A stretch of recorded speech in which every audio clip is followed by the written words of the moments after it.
యేసుక్రీస్తు నామములో అందరికీ శుభాభివందనములండి. ఈరోజు మనం ధ్యానించుకోబోయే వాక్యము యెషయా గ్రంథము 57వ అధ్యాయము 18వ వచనాన్ని ఒకసారి చూసుకుందాము.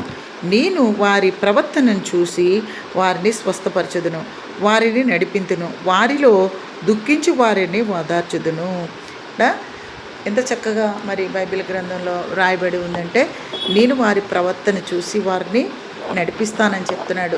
వారికి ఉన్నటువంటి కష్టాన్ని, వారిలో ఎవరైతే దుఃఖపడుతున్నారో వాళ్ళ దుఃఖాన్ని నేను తీసివేస్తానని దేవుని వాక్యంలో చక్కగా చెప్పబడిందండి.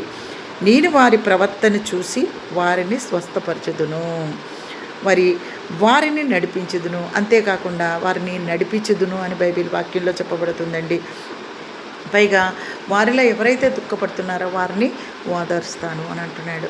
మన ప్రవర్తన చూస్తాడంటే అండి దేవుడు. మనం చాలామంది అనుకుంటాం కదా, ఈ శరీరంతో ఎవరు చూడట్లేదు కాబట్టి మనకు నచ్చినట్టు మనం చేసేద్దాము, ఈ శరీరంతో మనల్ని ఎవరు గమనించట్లే, మన ఇరుగు పొరుగు వారు ఎవరు గమనించట్లే, మనం ఎలా అయినా జీవించవచ్చు అనేసి మనం అనుకుంటున్నాం కదండి. దేవుడు చూస్తున్నాడు. దేవుడు మన ప్రవర్తన చూసి మనల్ని ఏం చేస్తానంటున్నాడంటే, మనల్ని స్వస్థపరుస్తాను అంటాడు. నీ ప్రవర్తన నీతిగా ఉందా, దేవుడు నిన్ను స్వస్థపరుస్తాను అని చెప్తున్నాడు. తర్వాత ఇదేం చెప్తున్నాడంటే, నిన్ను నడిపిస్తాను అని అంటాడు. అయితే మనకి నచ్చినట్టు మనం నడిచినట్లయితే మనకి పాపపు మార్గాల్లో మనకు నచ్చిన విధానాల్లో మనం నడుస్తామండి. అలాగే దేవుడు మనల్ని నడిపించినట్లయితే మనము భూమి మీద మంచి మార్గాల్లో మనం నడుస్తామండి. మంచి స్థితిగతుల్లో మనం ఉంచుతాడండి. అంటే ఆత్మీయంగాను భౌతికంగాను కూడా దేవుని యొక్క కృప ఆశీర్వాదము ఎల్లవేళ్ళ మనకి తోడుంటుందండి. అలాగే మనం ఇష్టం వచ్చినట్లు మనకు నచ్చినట్లు మనం నడిచామంటే అది పాపానికి దారి తీస్తుందండి. భూమి మీద మనము పాపక్రియలు చేస్తూ మరణించిన తర్వాత నరకానికి పాత్రమవుతామండి. ఈ భూమి మీద మనకి నచ్చింది, మనకు ఆరోగ్యం ఉంది, హాయిగా ఉన్నాము, మనకి నచ్చినట్లు మనం చేద్దాము అని అనుకుంటామండి. వన్స్ మనం చనిపోయిన తర్వాత ఎక్కడికి వెళ్తుంది ఆత్మ? ఈ భూమి మీద కొంతకాలమే మనం జీవిస్తామండి. ఇది ఒక కుటీరము, ఒక గుడారము. ఈ గుడారంలో దేవుడు మనకి ఇచ్చిన ఆయుష్ కాలం బట్టికే మనం ఉండగలుగుతామండి. తర్వాత దేవుడు మనల్ని తీసుకొని వెళ్ళిపోతే మనము ఈ గుడారాన్ని వదిలిపెట్టాల్సిందేనండి. ఈ గుడారాన్ని మట్టికి వదిలిపెట్టాల్సిందే అని బైబిల్ వాక్యం సెలవిస్తుందండి.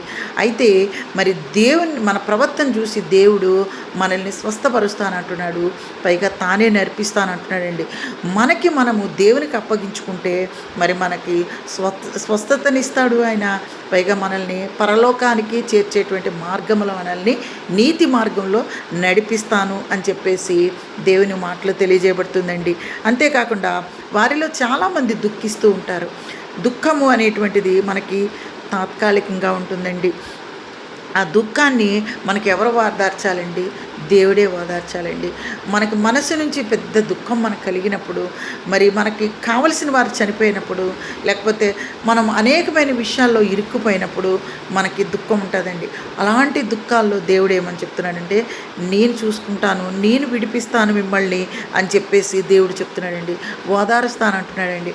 ఇప్పుడు మనం ఒక కష్టంలో ఉన్నా, మనం ఒక దుఃఖ సమయంలో ఉన్నా, మన ఇరుగు పొరుగు వారు కానీ, మన బంధువులు కానీ ఎంతవరకు ఓదారుస్తారండి?